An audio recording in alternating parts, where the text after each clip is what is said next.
Flying high, these flags are symbolic representations of oneself many know little about. At 2nd Parkwood Drive, flowers bloom in front of the home of an old yet lively soul. That soul belongs to 67-year-old Tyrone Brockington, an African-American veteran of the United States Army ranked at corporal. Before retiring as a carpenter, Mr. Brockington served 2 years, 1965 to 1968, in the nation's first televised war, Vietnam. Invited into his home, we sat down to discuss the experiences, lessons, and accomplishments embraced during his time spent in the brutal guerrilla warfare that was Vietnam. What was that experience like for you going over initially? I was just like walking down a hallway blindfolded and not knowing where you're going, what's gonna happen, you know. What was it like for you as a young black man in the war and after? It was a very critical, scary situation because I was like 19 or 20 years old when I went to war, and going into something like that by yourself, because soldiers nowadays they go as a group, but when I went to war I went by myself, and it was very experiencing. It made me grow up in a hurry. I became a man, a boy, then a man within a year. And I've seen things that some people would never see in a lifetime. And I appreciate life,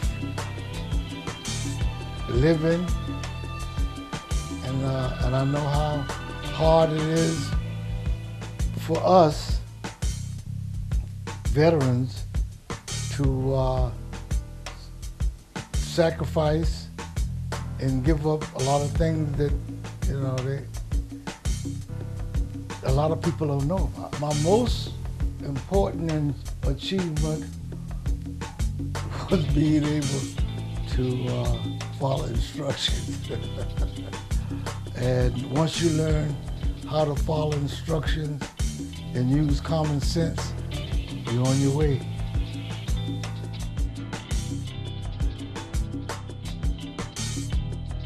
Can you tell us about some of the patches on your vest?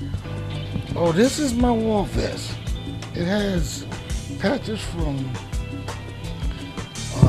my unit I served with in Vietnam. I was a scout soldier with the 173rd Airborne Brigade, and once you go in combat, you get a CIB, but you got to be in combat. You can't get it out of no school. Absolutely. And this patch here is the 558,000 soldiers that were killed fighting for the country, and Disabled American Veteran Agent Orange patch. And I got this, I'm a member of the Disabled American Veterans, and every year we pick out Veteran of the Year. And from 2011 to 2012, I was selected Veteran of the Year for our chapter. And this is Tet. Tet is during the time that the fighting in Vietnam back in 66, 67, 68 were real intense, because it's like a Vietnamese holiday and we had a truce. We had a truce, but they didn't. And a lot of soldiers were killed and wounded. And it's another patch. And I was a paratrooper.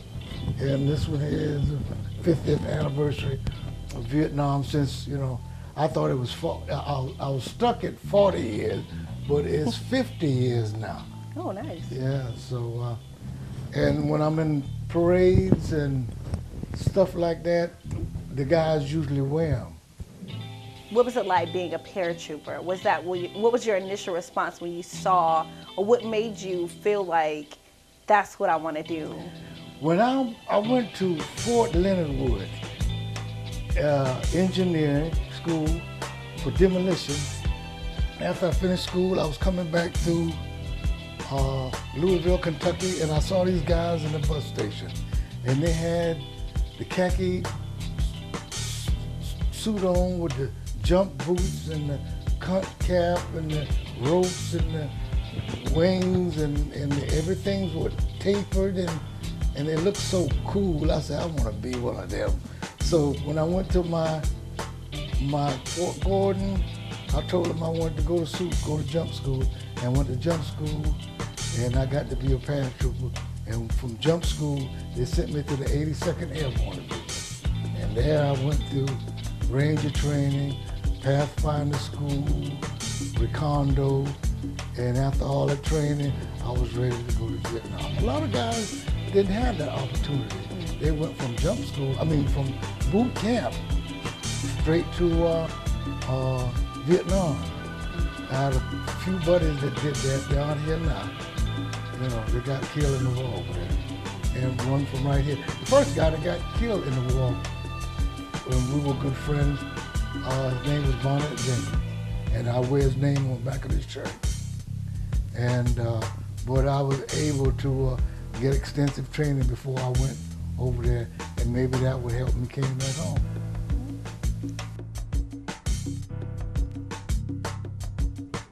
Well, I understand you had a brother that was in the war as well.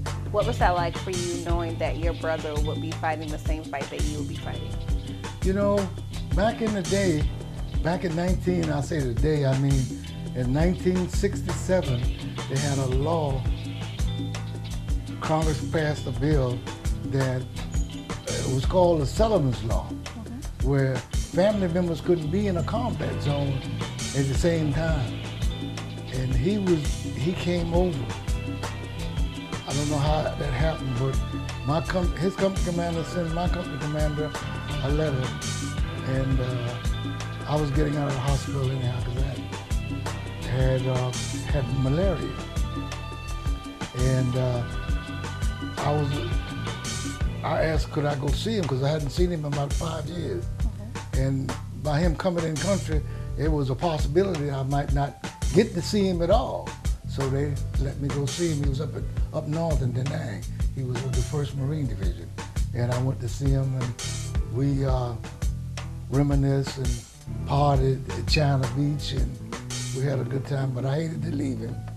And now they don't care. They'll send your mama, your brother, it don't make any difference. Who, what, they'll send you.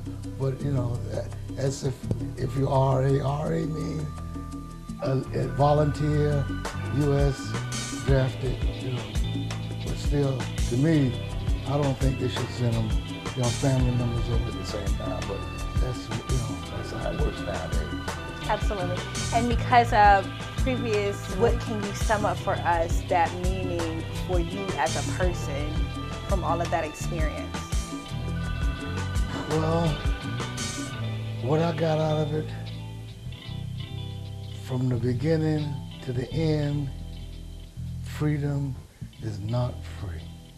Somebody has to sacrifice for other people to be free. And that's it. Absolutely. Somebody had to die. That's war.